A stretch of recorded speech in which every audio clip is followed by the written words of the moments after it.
찬양 준비하겠습니다.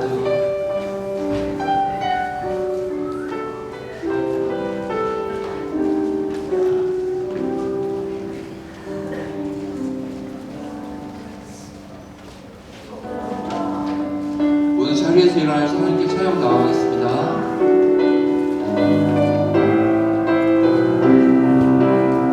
모든 영광과 존귀 찬양과 경배를 돌릴지어다. 모든 영광과 존귀 찬양과 경배를 돌릴지어다. 모든 영광과 존귀 찬양과 경배를 돌릴지어다. 모든 영광과 존귀 찬양과 경배를 돌릴지어다. 경배를 돌릴지어다.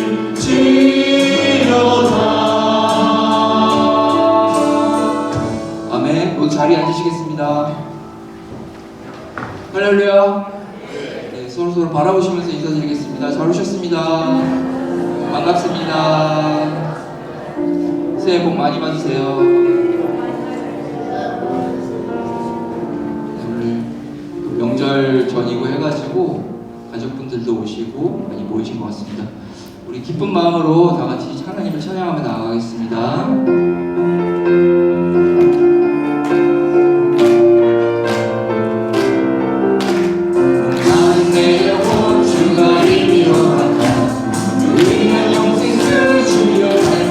약속 따라서 은서강구하오니 오 주여 내게도 은사 주여 주님 약속한 주님이 약속한 은빛 되어주시려 은혜의 저물은 눈동자에 떠올라 그 귀한 징조가 내게 밝히 보이니 나 힘을 다하여 주께 간구합니다. 예수의 사랑 예수의 사랑 내게 임하니 영광의 물결에 영광이 쌓여서 내 영혼의 기쁨 하야먹도다.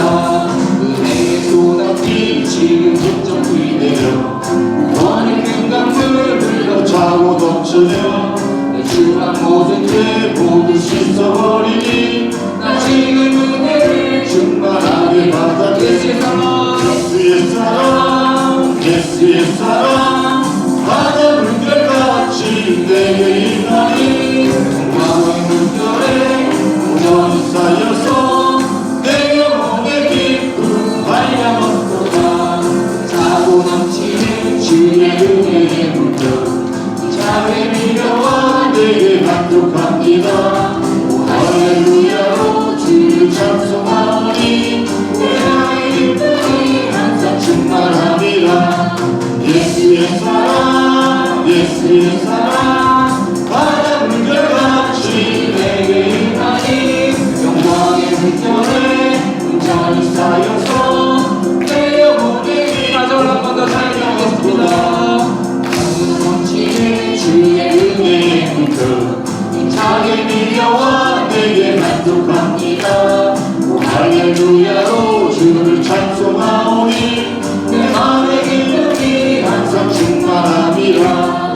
예수의 사랑 예수의 사랑 바다 물결같이 내게 임하니 영광의 물결에 온전히 쌓여서 내 영혼의 기쁨 예수의 사랑 예수의 사랑 예수의 사랑 바다 물결같이 내게 임하니 영광의 물결에 온전히 쌓여서 내 영혼의 기쁨 내 영혼의 햇빛이 내 영혼의 햇빛이 주 영광 찬란해.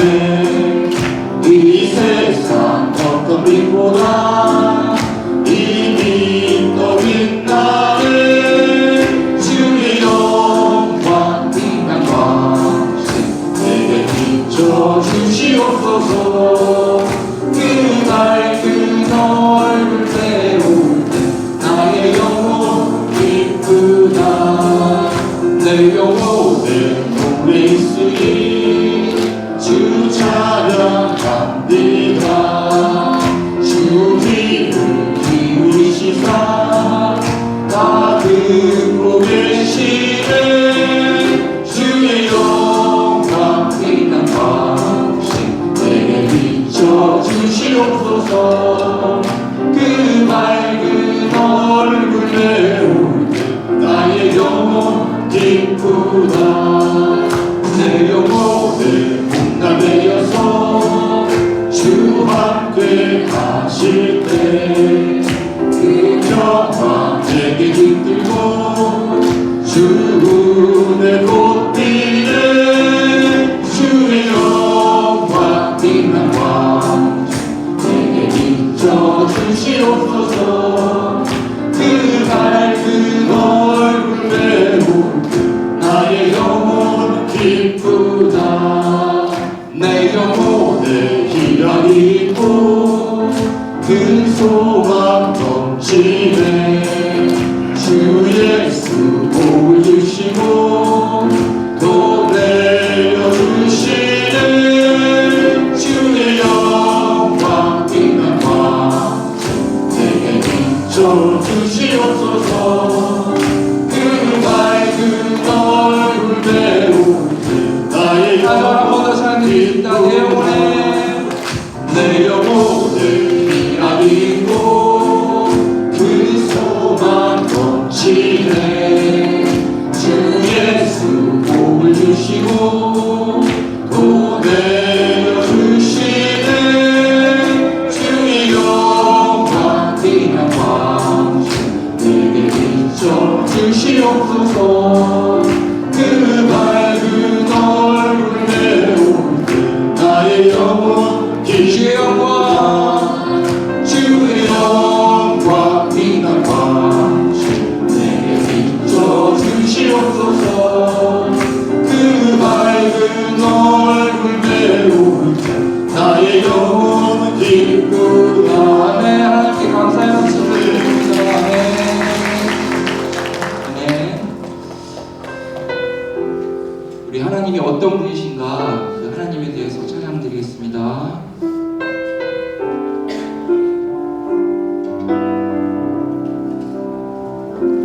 우리 주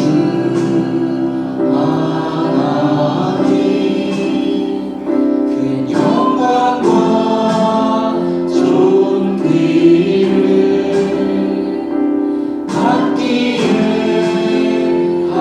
합당하신 지금 여기 계신 하나님 천지 만물을 지으시고 다스리는 큰 권능과 능력으로 주의 말씀이 이루시니 거룩거룩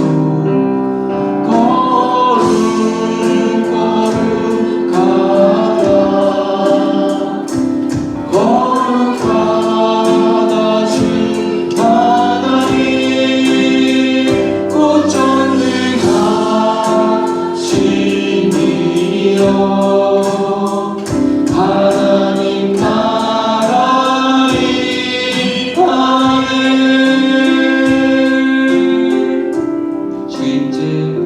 주인제 하실 때 모든 만물 경배하리. 어둠 권세 물러가네. 오셔서 다스리소서.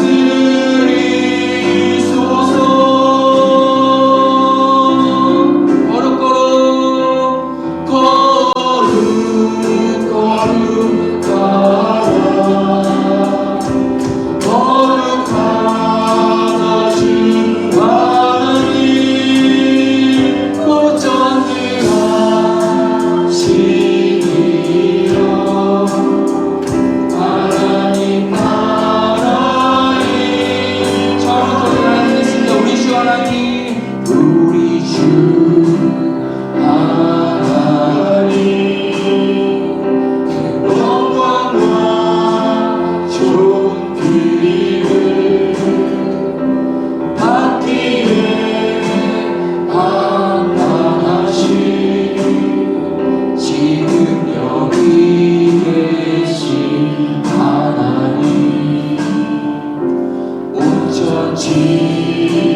만물을 지으시고 다스리는 근원능과 능력으로 주의 말씀을 이루시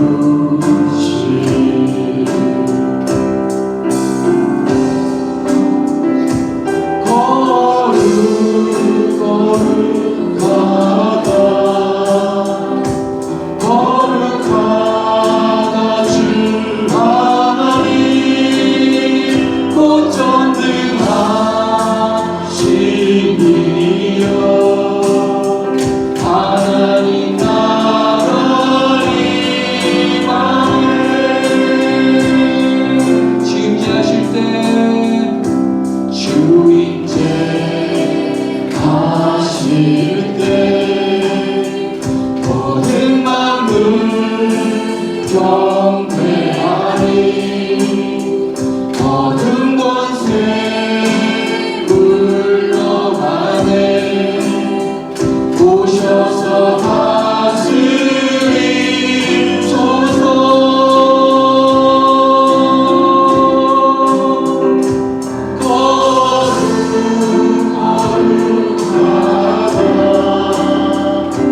말씀을 전하신 목사님을 위해 조용한 기도로 나아가겠습니다.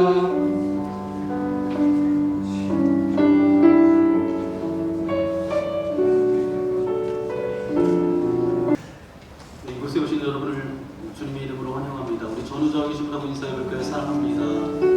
축복합니다. 네, 구정 명절을 맞이했으니까 우리 새해 복 많이 받으세요. 우리 함께 인사하겠습니다.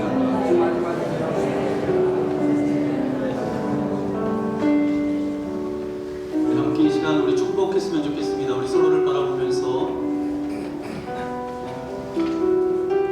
마치 물든 동산 같은 하나님의 은혜가 가득하기를 소망합니다. 그리스도의 사랑과 은혜가 함께 여러분의 손길을 통해서 함께 나눠지는 그런 귀한 시간 되어지기를 소망합니다. 함께 축복하겠습니다. 주님 나를 항상 인도하시니 주님 너를 항상 인도하시니 그 마른 땅에서도 너를 만족시키니 너는 늙은 동산 같겠고 마르지 않는 새 같으니 너는 늙은 동산 같겠고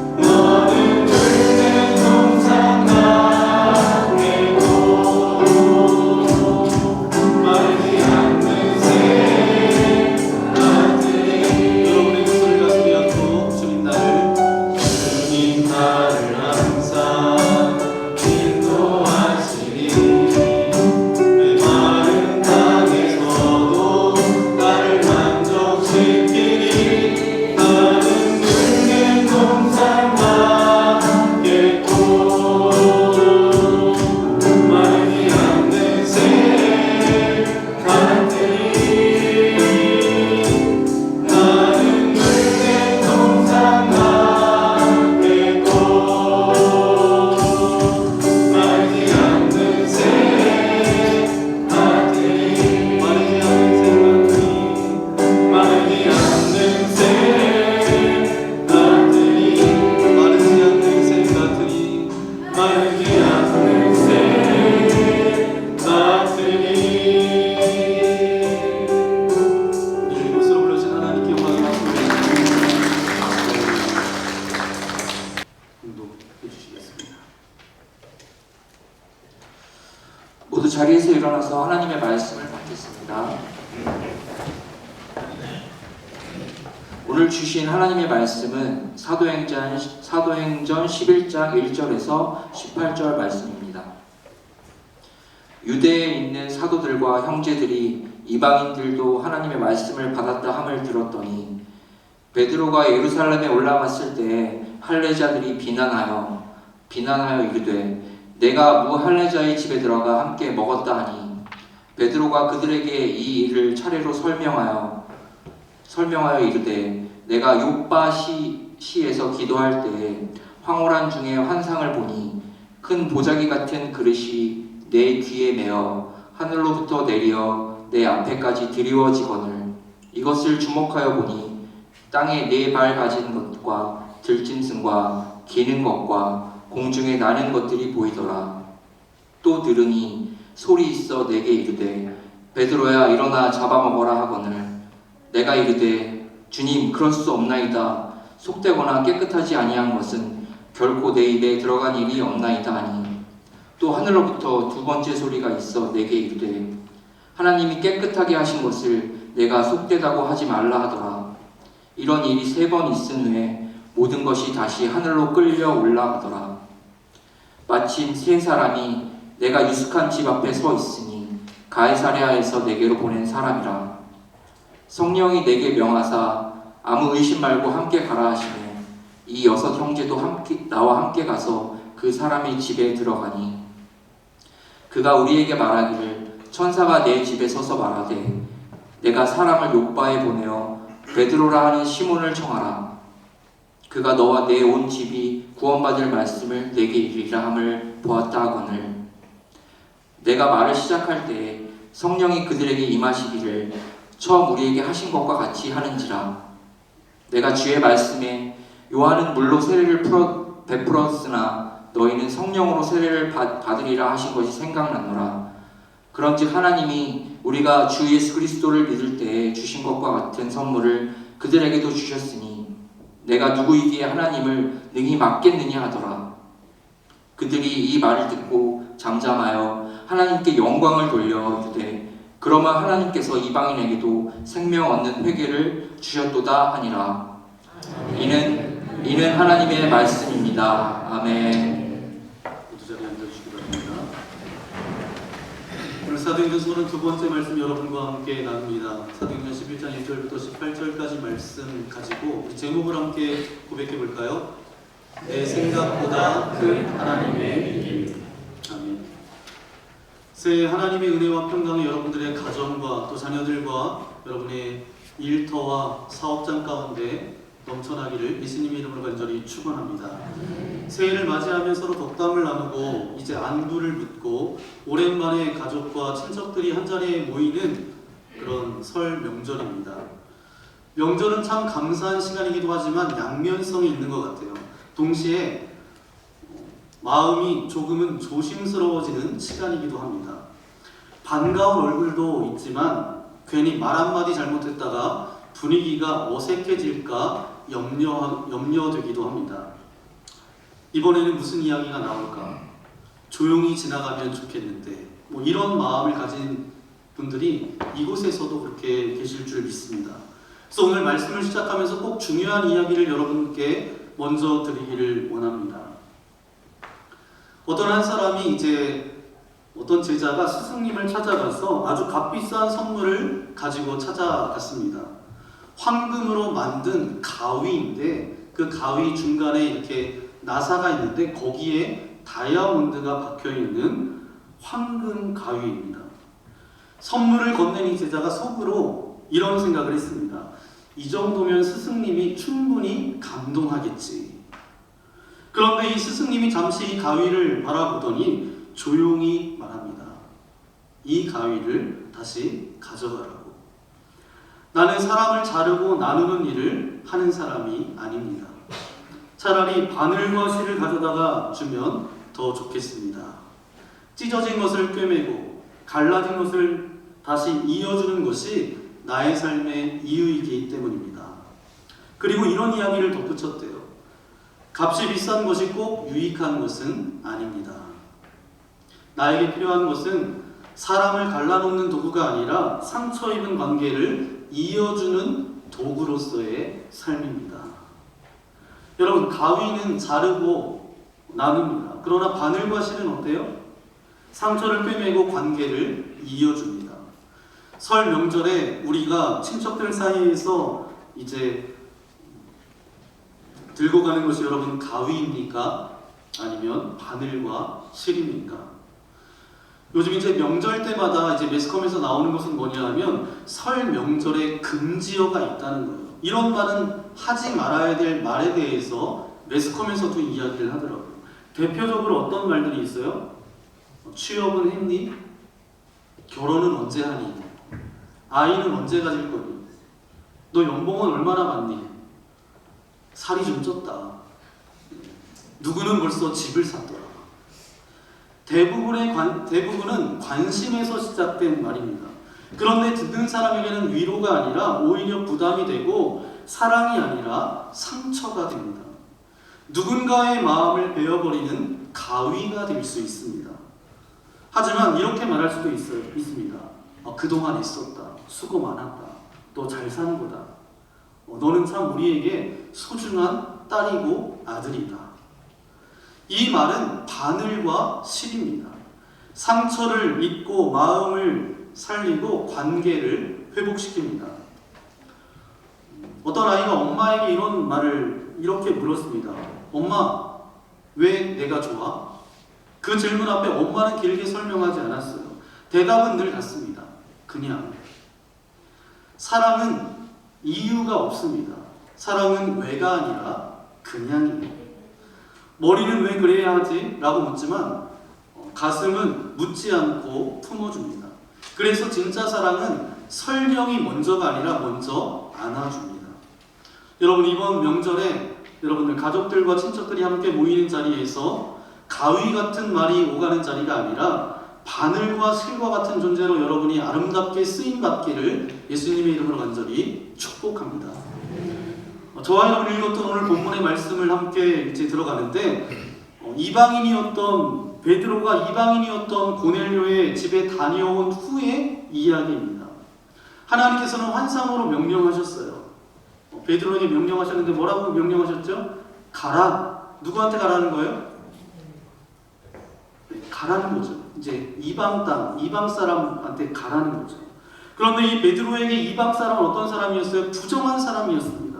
개 취급, 개나 돼지 취급도 못 받았던 인생들이 바로 이방인이었어요. 유대인의 전통 속에서는 이방인과 함께 식사할 수 없는, 그것은 부정하다고 그렇게 여겼습니다. 그래서 베드로도 가기 싫었어요. 그러나 하나님께서 3번이나 환상을 보여주셨는데 그래서 이제 가게 됩니다. 갔더니 놀라운 일이 벌어지죠. 베드로가 설교할 때 이방인들 가운데 성령의 기름 부으심이 넘쳐났어요. 성령 충만함이 저들 가운데 임했습니다. 하나님께서 그들도 구원하신다는 사실을 분명히 베드로가 봤다는 거예요. 그리고 그곳에서 여러 날을 머물렀습니다. 여기까지 보면 굉장히 은혜로운 이야기입니다. 그런데 오늘 저와 여러분이 읽었던 본문 1절, 2절 말씀을 다시 한번 읽어볼까요? 유대에 있는 사도들과 형제들이 이방인들로 하나님의 말씀을 받았다함을 들었더니 베드로가 예루살렘에 올라갔을 때에 할례자들이 비난하여. 아멘. 예루살렘으로 돌아왔던 이제 베드로를 기다리고 있었던 것은 축하나 환영이 아니라 뭐였어요? 비난이었습니다. 1절 말씀에 보니까 유대에 있는 사도들과 형제들이 이방인들과 하나님의 말씀을 받았다함을 들었더니, 여러분 그런 이야기를 들었다라고 하면 기뻐해야 되는데 이 사람들은 사도들을 죽이려던 대제사장도 아니고 초대교회 사도들과 형제들이었어요. 2절, 3절 말씀에 보니까 2절, 3절 말씀 함께 다시 한번 읽어볼까요? 시작. 베드로가 예루살렘에 올라갔을 때에 할례자들이 비난하여 이르되 내가 무할례자의 집에 들어가 함께 먹었다 하니. 아멘. 무할례자의 집에 들어가서 왜 음식을 함께 먹었느냐? 그것 때문에 비난받은 거죠. 여러분 전통이 참 무섭습니다. 성령이 임한 사건보다 이방인들과 함께 밥 먹은 것이 큰 문제가 되었다라는 거예요. 전통이 복음보다 앞섰고 자기 생각이 하나님의 일보다 앞섰어요. 제가 이 말씀을 묵상하면서 깨달은 것이 있습니다. 여러분 베드로가 이제 전도 여행을 했는데 사실은 이 전도 여행이 이렇습니다. 지도를 보시면 베드로는 먼저 루다로 갑니다. 루다가 보이시나요? 네, 루다가 보이시죠? 8년 동안 중풍병에 누워 있었던 애니아가 예수 그리스도의 이름으로 다시 일으켜 세움을 받습니다. 놀라운 기적이 일어나죠. 그러면 제가 여러분에게 질문을 한번 드려볼게요. 만약에 베드로가 거기서 루다까지만 갔다가 예루살렘으로 돌아왔을 때 예루살렘 교회 성도들이 베드로를 비난했을까요? 아니면 베드로를 칭찬했을까요? 네, 분명히 칭찬했겠죠. 아, 베드로가 큰 일을 했구나. 하나님의 능력이 나타났구나. 박수치고 환영했을 거예요. 그런데 참고로 애니아는 유대인이었어요. 그 다음에 루다에서 어디로 가냐면 베드로가 욥바로 갑니다. 욥바에 여제자 도르가가 있었고 다른 이름으로 하면 다비다라는 제자였는데 죽었어요. 그런데 그가 다시 베드로를 통해서 하나님께서 살려냅니다. 또 하나 기억해야 할 것은 뭐냐 하면 도르가도 역시 유대인이었다라는 거예요. 그럼 만약에 베드로가 루다를 거쳐서 욥바까지만 갔다가 다시 예루살렘으로 돌아왔다라고 한다면 이 베드로를 칭찬하고 박수쳤을까요? 아니면 비난했을까요? 참 잘했다.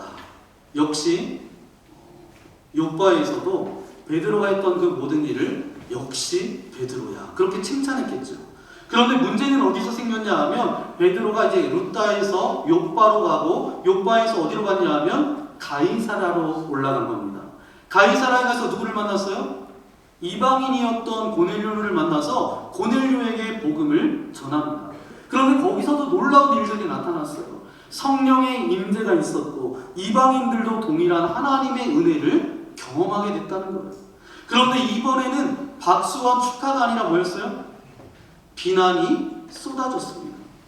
여러분, 이 장면이 의미심장하지 않습니까? 베드로가 루다에 간 것도 욥바에 간 것도 가이사라에 간 것도 누가 사실은 그를 그쪽으로 이끌어 가신 거예요? 하나님께서 이끄신 거죠. 베드로가 한 일은 사실 다 똑같습니다.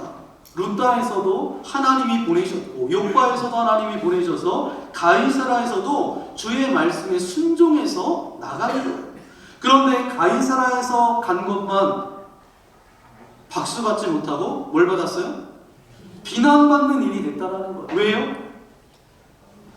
자기들 생각에 이방 사람들과는 같이 먹으면 음식도 먹으면 안 되는데 이런 생각이 있었다는 거예요. 여러분, 저는 이 말씀을 읽을 때 이 성경 속에서 나를 보는 것이 매우 중요하다는 것입니다. 제가 늘 여러분에게 말씀드리잖아요. 이 성경은 쓰여진 로고스의 말씀인데 이 말씀이 나와 상관 있는 레마의 말씀으로 나에게 들려져야 돼요.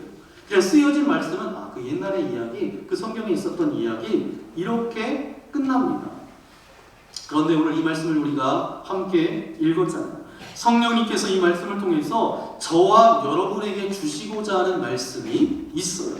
혹시 너도 이런 모습으로 신앙생활하고 있지는 않느냐? 그렇게 우리에게 묻고 계십니다. 베드로가 루다에 가서 한 일은 박수 받을 일이고 욥바에 가서 한 일은 박수 칠 수 있지만 가이사라는 내 생각과 다르기 때문에 박수를 쳤어요? 못 쳤어요? 못 쳤어요. 분노했어요. 혹시 이러한 모습이 내게 있지는 않은가? 이 말입니다. 베드로는 사실 똑같은 일을 한 겁니다. 루다에서도 욥바에서도 가이사라에서도 주님이 가라고 해서 간 것뿐이에요. 그런데 사람들은 똑같은 일을 보고 내 생각에 맞을 때는 박수치고 칭찬을 했지만 내 생각과 달라지면 어떻게 했어요? 비난하고 저주하고 원망하고 손가락질하고 그렇게 했다라는 거예요. 여러분, 중요한 건 그렇다면 뭐예요? 내 생각인 거죠. 여러분, 우리가 갈등하는 것을 가만히 들여다보면 대부분 큰 신학적인 문제 때문에 갈등하지 않습니다. 진리가 달라서 싸우는 경우는 생각보다 많지 않습니다. 많은 갈등의 뿌리는 뭐로부터 시작되냐 하면 자존심으로부터 시작돼요. 가정에서도 교회에서도 여러분의 인간관계 속에서도 내가 옳다라고 생각하면 거기서부터 갈등이 시작됩니다. 여러분, 한번 생각해 보세요. 부부싸움 할 때 정말 중요한 문제로 여러분 싸우시나요? 네, 나는 안 싸우는데 그런 눈빛으로 저를 바라보시면서 저는 안 싸웁니다. 목사님.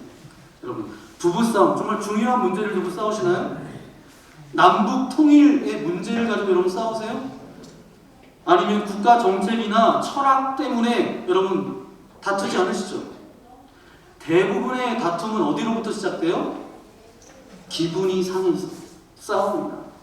아이들 장래 문제를 막 이야기하다가 부부가 심각하게 다투는 경우는 거의 없다라는 거예요.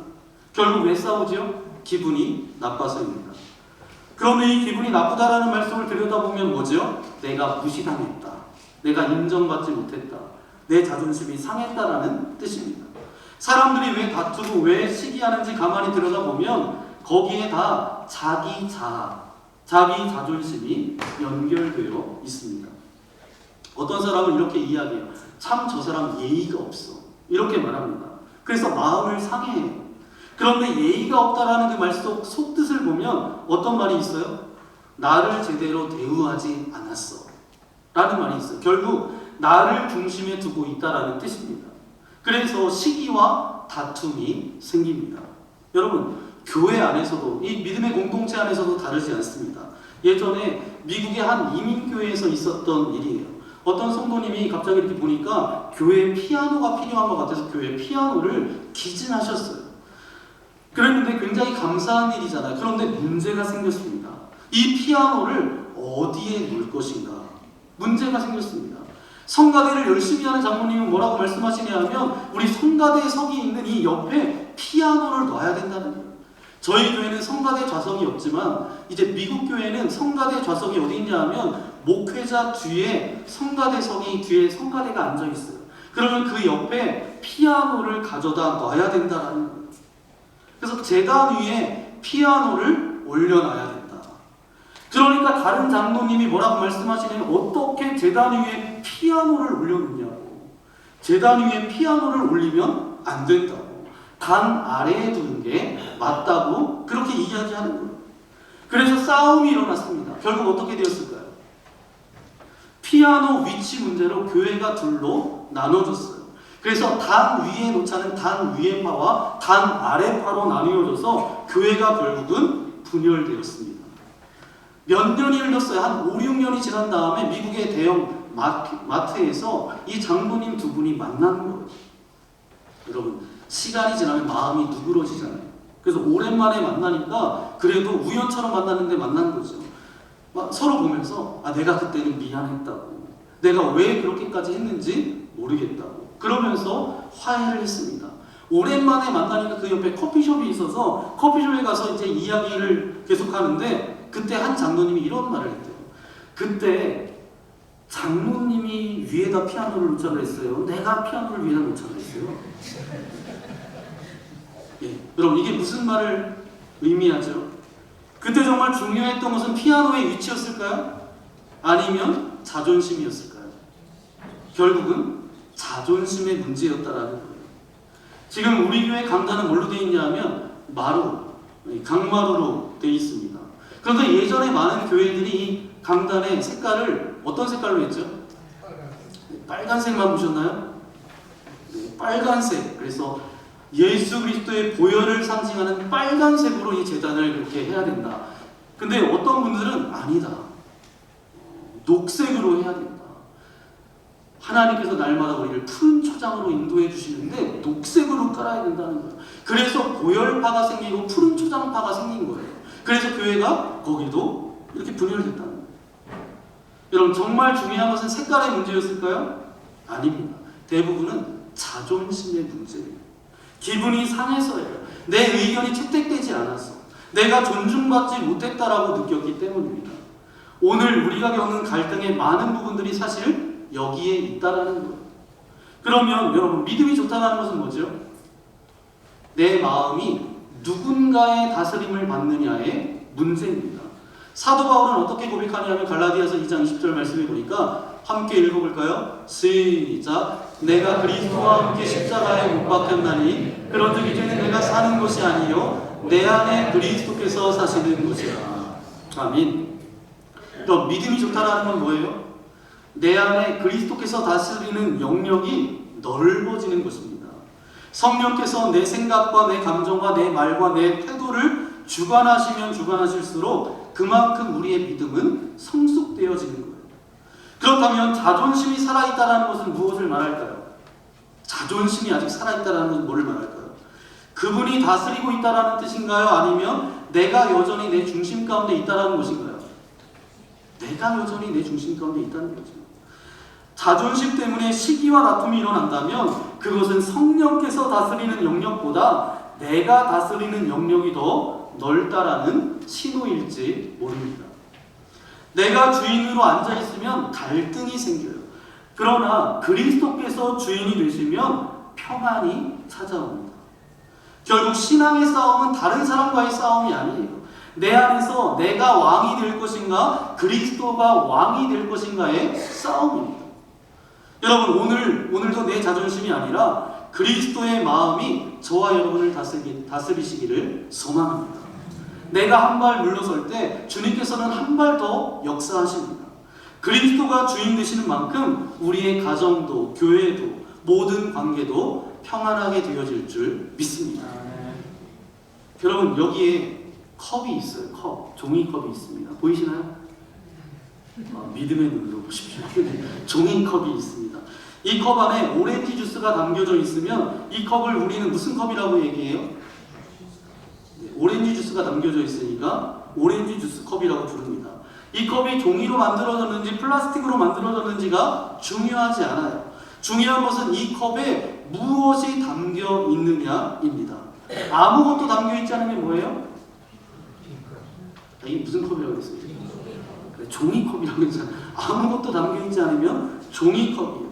우유가 담겨있으면 우유컵, 오렌지 주스가 담겨져 있으면 오렌지 주스 컵입니다. 그러면 질문 하나 드릴게요. 이 컵에 우유가 가득 담겨 있어요. 그런데 이 컵에 오렌지 주스 컵으로 만들고 싶으면 어떻게 해야 될까요? 어떻게 해야 되죠? 제일 먼저 우유를 비워야 돼요. 컵을 비워야 됩니다. 비우지 않으면 아무리 좋은 오렌지 주스를 가져와도 담을 수가 없습니다. 이것이 바로 우리의 신앙과 너무 닮아 있습니다. 우리가 믿음이 성숙해졌다라고 말할 때 내가 사는 것이 아니요 내 안에 누가 사시는 거예요? 그리스도께서 사신다라고 고백할 때, 그렇다면 그 전에 이 안에 무엇이 가득 차 있었어요? 그리스도께서 내 안에 살기 전에는 내 안에 누가 가득 차 있어요? 내 자신이, 내 생각이, 내 자존심이, 내 기준이, 내 고집이. 그런데 예수 그리스도를 믿고 살아가면서 하나님께서 기뻐하시는 삶이 우리 안에 채워지기를 원한다면 먼저 어떻게 해야 돼요? 먼저 비워야 한다는 것입니다. 내 자존심이고 내가 옳다라는 생각이죠. 내가 비워질 때 그 자리에 주님이 다스려 주실 공간이 생깁니다. 반대로 시기와 다툼이 끊이지 않는 삶은 아직 이 컵 안에 내가 가득 차 있다라는 증거예요. 그래서 성경은 성령 충만한 사람은 어떤 사람이라고 그래요? 영적인 사람이라고 하고, 내 자아로 가득 차 있는 사람을 어떤 사람이라고 그래요? 육적인 사람이라고 부릅니다. 여러분, 사실 우리의 마음이 불편해질 때를 잘 살펴보면 하나님의 일이 힘들어서가 아닐 때가 많습니다. 내 마음이 상했기 때문에, 내 자존심이 가득 차 있으면 이상하게도 좋은 일이 그냥 불편해집니다. 하나님의 일이 문제라서가 아니라 내 안에 내가 너무 가득 차 있기 때문이에요. 그래서 하나님이 하시는 일조차 왜 꼭 저렇게 해야 되지? 왜 저 사람을 통해서 하시지? 이런 그런 불편함을 느낍니다.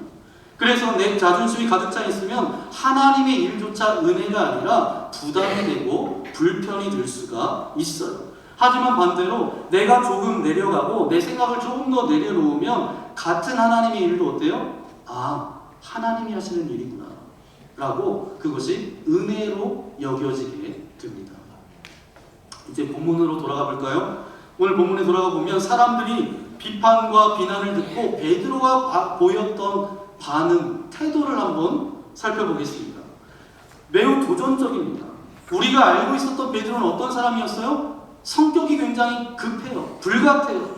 흥분을 잘합니다. 겟세마네 동산에서 그 말고의 귀를 칼로 베었던 사람이 누구였어요? 베드로였어요.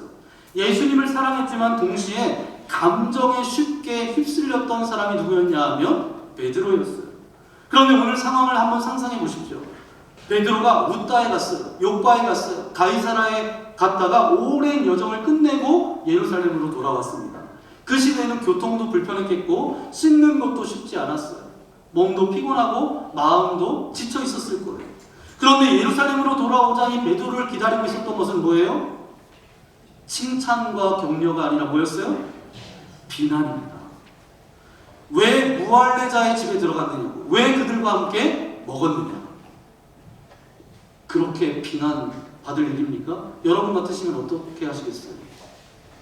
내가 지금 하나님의 일을 하고 왔는데 당신들이 뭘 한다고 나를 비난해? 이렇게 반응해도 이해가 되는 상황입니다. 그런데 4절 말씀을 볼까요? 베드로의 반응입니다. 4절, 베드로가 그들에게 이 일을 차례로 설명하여. 아멘. 이 한 구절이 굉장히 놀랍지 않습니까? 베드로가 화를 내지 않았어요. 억울하다라고 소리치지 않았습니다. 말없이 관계를 끌어버리지 않았어요. 대신에 어떻게 했어요?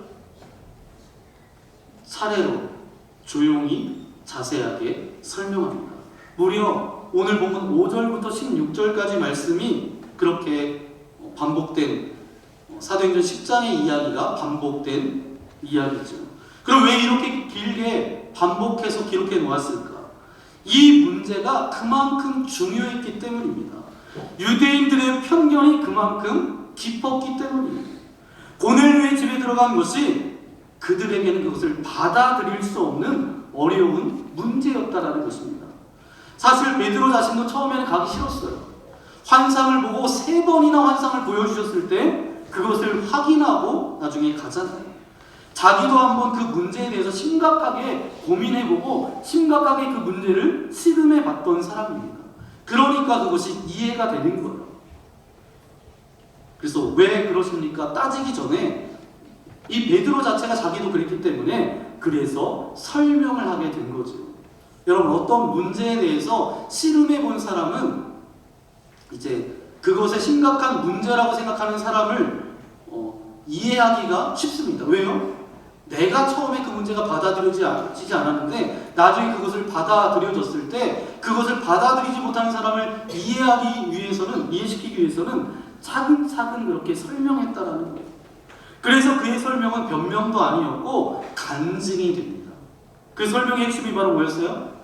16절 말씀입니다. 우리 16절 말씀 함께 읽겠습니다. 내가 주의 말씀을 요한은 물로 세례를 베풀었으나 너희는 성령으로 세례를 받으리라 하신 것이 생각난다. 아멘. 결정적인 순간에 어떤 말씀이 생각났다는 거예요? 주님의 말씀이 생각났다라는 거. 이게 바로 은혜입니다. 중요한 순간에 감정이 올라가는 순간에 내 생각이 아니라 주님의 말씀이 먼저 떠오르는 것. 이런 은혜가 저와 여러분들 가운데 있기를 소망합니다.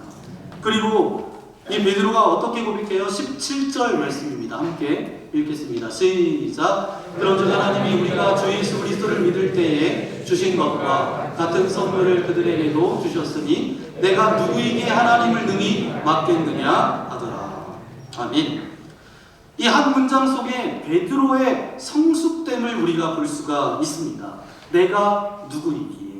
여러분, 우리가 누구이기에 하나님의 일을 맡겠습니까? 그런데 성경을 보니까 생각보다 많은 사람들이 하나님의 일을 막으려고 했어요. 산발랏과 도비야, 게셈, 성벽을 재건하는 중에 저들이 비웃으면서 성벽 재건을 방해했습니다. 가나안 땅을 정탐한 후에 여호수아와 갈렙이 올라가자라고 했을 때 다수의 사람이 반대했어요. 다윗이 골리앗 앞에 섰을 때 조롱하는 사람들이 있었습니다. 여러분, 나는 안 그럴 것 같죠? 아닙니다. 내 고집이 하나님의 뜻보다 앞설 때, 내 기준이 하나님의 계획보다 위에 올라갈 때 나도 모르게 하나님의 일을 가로막는 자가 될 수 있다라는 거예요. 그래서 베드로의 이 고백을 우리가 평생 붙들고 살아가야 될 고백입니다. 내가 누구이기에 하나님을 능히 맡겠느냐. 이 고백 앞에 사람들의 반응을 보세요. 굉장히 은혜롭게 반응합니다. 18절 말씀인데요. 함께 읽겠습니다. 그들이 이 말을 듣고 잠잠하여 하나님께 영광을 돌려 이르되 그러면 하나님께서 이방인에게도 생명 얻는 베개를 주셨도다 하니라. 아멘. 자기 생각과 달랐습니다. 불편했어요. 그러나 하나님의 뜻이라면 자기 뜻을 꺾습니다. 이것이 바로 뭐예요? 순종이에요. 예수님께서 제자들을 부르실 때 뭐라고 말씀하셨어요? 조건은 딱 하나였습니다. 마태복음 16장 24절 말씀인데 함께 읽겠습니다. 누구든지 나를 따라오려거든 자기를 부인하고 자기 십자가를 지고 나를 따를 것입니다. 아멘. 제자가 되는 조건은 단 하나였습니다. 뭐예요? 자기를 부인하는 것, 내 고집을 내려놓는 것, 내 뜻이 아니라 주님의 뜻을 따르는 것. 그렇다면 어떻게 내 안의 고집, 이 에고를 내려놓을 수 있을까요? 성경은 두 가지로 우리에게 가르쳐주고 있는데 첫 번째는 마음을 바꾸라는 것입니다. 빌립보서 2장 5절 말씀 읽어볼까요? 시작. 너희 안에 이 마음을 품으라 곧 그리스도 예수의 마음이니. 아멘. 우리 마음 안에 어떤 마음을 품으라고요? 예수 그리스도의 마음, 예수님의 마음입니다. 그러면 그 다음 절에 예수님의 마음을 설명하고 있는데 8절 말씀입니다. 사람의 모양으로 나타나사 자기를 낮추시고 죽기까지 복종하셨으니 곧 십자가에 죽으시니라. 아멘. 하나님의 속성이 사랑이라고 한다면 예수님의 삶의 특징은 뭐였어요? 순종이었어요. 죽기까지 순종하신 분. 내 뜻이 아니라 하나님의 뜻을 따르신 분. 그 마음이 우리 안에 들어올 때 내 고집은 조금씩 약해집니다. 공교롭게도 오늘 본문 말씀해 보니까 1절도 마지막 18절 말씀도 들었다라는 말로 끝납니다. 먼저 1절 말씀을 다시 한번 읽어볼까요? 유대에 있는 사도들과 형제들이 이방인들도 하나님의 말씀을 받았다함을 들었더니, 들었다라는 거. 이 들었을 때 이때는 기쁨이 아니라 저들 가운데 뭐가 있었어요? 분노가 일어났어요. 왜요? 하나님의 말씀이 문제가 아니라 내 생각과 달랐기 때문입니다.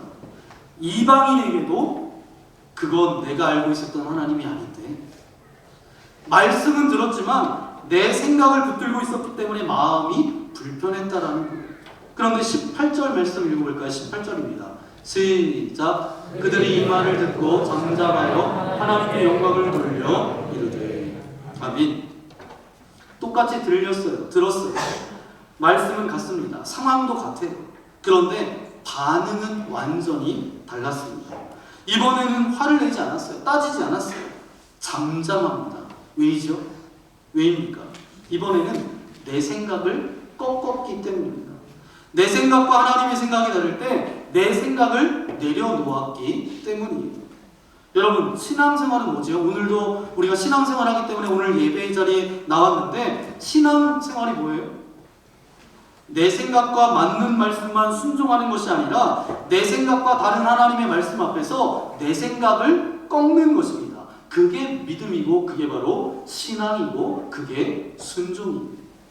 주님, 제 생각은 이렇습니다. 그러나 그 다음 고백이 중요합니다.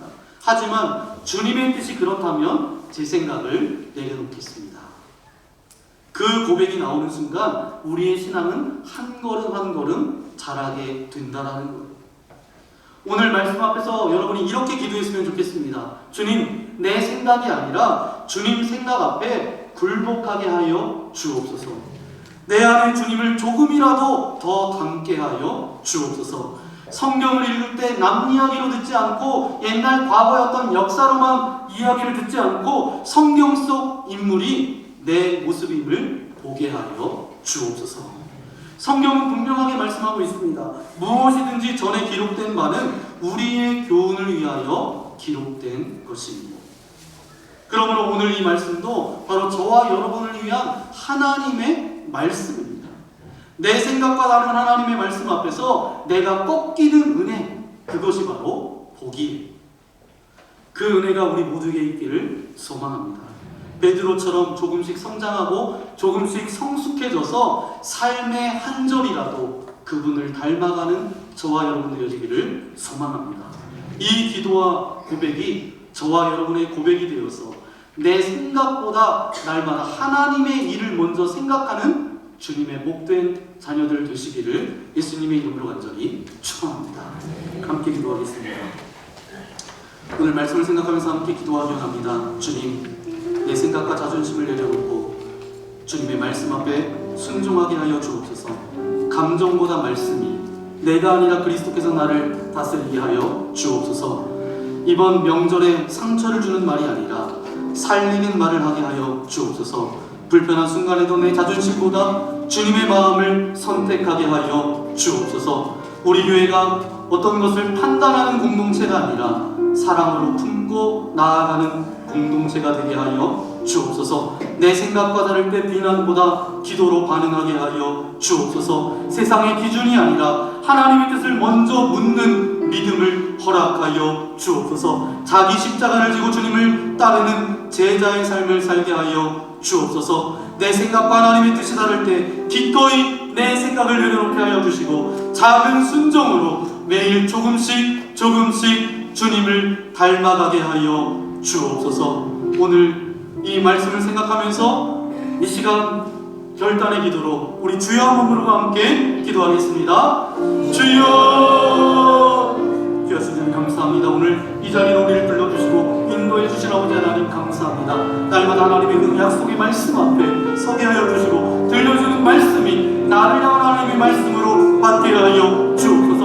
베드로가 루다를 거쳐서 요바로 가이사라로 나아가 예루살렘으로 돌아왔을 때에 아버지가 비난받고 저주받고 선생할지 받았던 모습을 바라보면서 때로는 하나님의 일들을 감당하며 나아갈 때 뜻하지 않은 아버지의 비난이 우리 가운데 쏟아질 때가 있습니다. 그때 아버지는 믿음으로는 화를 내지 않고 아버지는 맞대응하지 않고 자세히 차근차근 자기에게 있었던 그 모든 일들을 저들에게 설명했을 때 이방 땅 가운데도 하나님의 역사가 있었구나, 거기서도 외계 역사가 있었구나, 저들도 구원받을 존재이구나, 저들이 그렇게 깨닫고 자기 생각을 꺾었던 것처럼 하나님도 베드로처럼 그런 인생 되어지기를 소망합니다. 그런 믿음의 삶을 살아갈 수 있도록 우리와 함께하여 주옵소서. 내 감정보다 내 생각보다 하나님의 일을 더 우선하게 하여 주시고 주님을 좀 더 닮아갈 수 있는 우리의 삶이 되어질 수 있도록 역사하여 주옵소서. 우리의 삶의 한 절이라도 아버지 주님을 닮기 원합니다. 자기를 부인하고 우리에게 주신 그 십자가를 지고 주님의 길을, 그 사명의 길을 걸어갈 수 있도록 우리와 함께하여 주옵소서. 이 모든 말씀 우리 구주 예수님의 이름으로 간절히 기도합니다. 아멘. 시간 말씀을 생각하면서 함께 결단의 찬양 드리기 원합니다. 소원이라는 찬양인데요, 이것이 저와 여러분의 소원이 되어지기를 원합니다. 그런데 하나님께서도 우리를 향한 소원이 바로 이런 모습입니다. 가사를 잘 생각하면서 우리의 삶의 한 절이라도 주님의 뜻을 알기를 원합니다. 주님이 걸어가셨던 그 높은 길이 아니라 좁은 길로, 깊은 길로 나아가기를 원합니다. 그런 고백으로 시간 함께 찬양하기 원합니다.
주님의 말씀 앞에 우리가 서게 하신 아버지 하나님 감사합니다. 내 생각이 옳다고 주장했던 마음, 내 기준으로 하나님의 일을 판단했던 교만함을 회개합니다. 주님, 우리가 누구에게 하나님의 일을 맡겠습니까? 우리가 누구에게 주님의 역사를 재단하겠습니까? 베드로의 고백처럼 내가 누구에게 하나님을 능히 맡겠느냐? 이 고백이 우리의 고백이 되게 하여 주옵소서. 내 안에 가득 찼던 자존심을 비워내고 그 자리에 그리스도의 마음으로 채워 주옵소서. 말씀 앞에서 변명하지 않게 하시고 순종 앞에서 머뭇거리지 않게 하여 주옵소서. 이제는 내가 사는 것이 아니라 내 안에 그리스도가 사는 삶이 되게 하시고 내 뜻이 아니라 주님의 뜻이 우리의 가정과 교회와 삶을 다스리게 하여 주옵소서. 은혜의 하나님, 모든 것이 주님의 것임을 고백하며 감사의 마음으로 믿음으로 이 예물을 주님께 올려드립니다.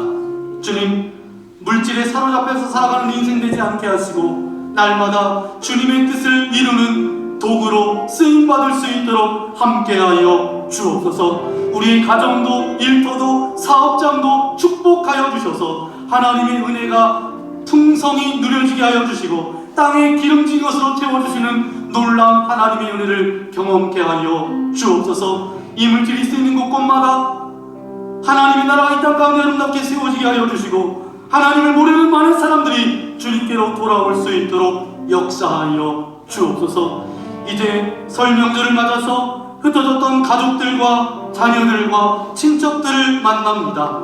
우리가 가위 같은 말이 아니라 바늘과 실과 같은 격려와 사랑의 말로 나아갈 수 있도록 인도하여 주옵소서. 상처 주지 않도록 인도하여 주시고 위로하고 살리는 말로 그렇게 그리스도의 사랑과 은혜를 흘려보내는 귀한 시간 되어줄 수 있도록 역사하여 주옵소서. 그래서 한 주간의 삶이 하나님의 기쁨이 되게 하여 주시고 주님의 제자로서의 삶이 되게 하여 주셔서 어느 곳에 있든지 주님의 이름만 높여드리게 하여 주시고 우리의 삶이 주님을 닮아가는 삶의 한 절이라도 주님을 닮아가는 인생 되어질 수 있도록 역사하여 주옵소서. 이 자리에 나올 때로 가지 근심과 염려와 두려움과 걱정과 관계의 문제와 어떤 섭섭한 마음을 가지고 나왔습니까? 육체의 질병과 아픔을 가지고 나왔습니까? 하늘문을 열어주시고 주님의 능력의 손으로 안수하여 주실 때에 모든 질병은 떠나갈지어다, 모든 아픔은 사라질지어다, 근심과 염려와 두려움 그 모든 것들이 해결되어지게 하여 주시고 하늘의 평강이 임할지어다.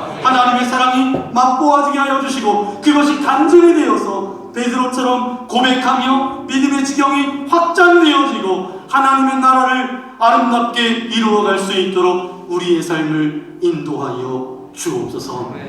이제는 자기를 부인하시고 십자가까지 순종하신 우리 주 예수 그리스도의 크신 은혜와 하나님 아버지의 넓으신 사랑하심과 내 자존심을 내려놓고 그리스도의 마음으로 살게 하여 주시는 성령님의 함께 하여 주시며 오늘 말씀을 통하여서 내 생각보다 더 하나님의 일들을 바라볼 수 있도록 우리의 눈을 열어 주옵소서. 우리에게 분별력을 허락하여 주옵소서. 결단하며 나아가는 모든 믿음의 성도들 머리머리 위에 저들의 가정과 일터와 자녀와 이 나라 이 민족 위에 이제로부터 영원토록 함께하옵시기를 간절히 축원하옵나이다. 아멘.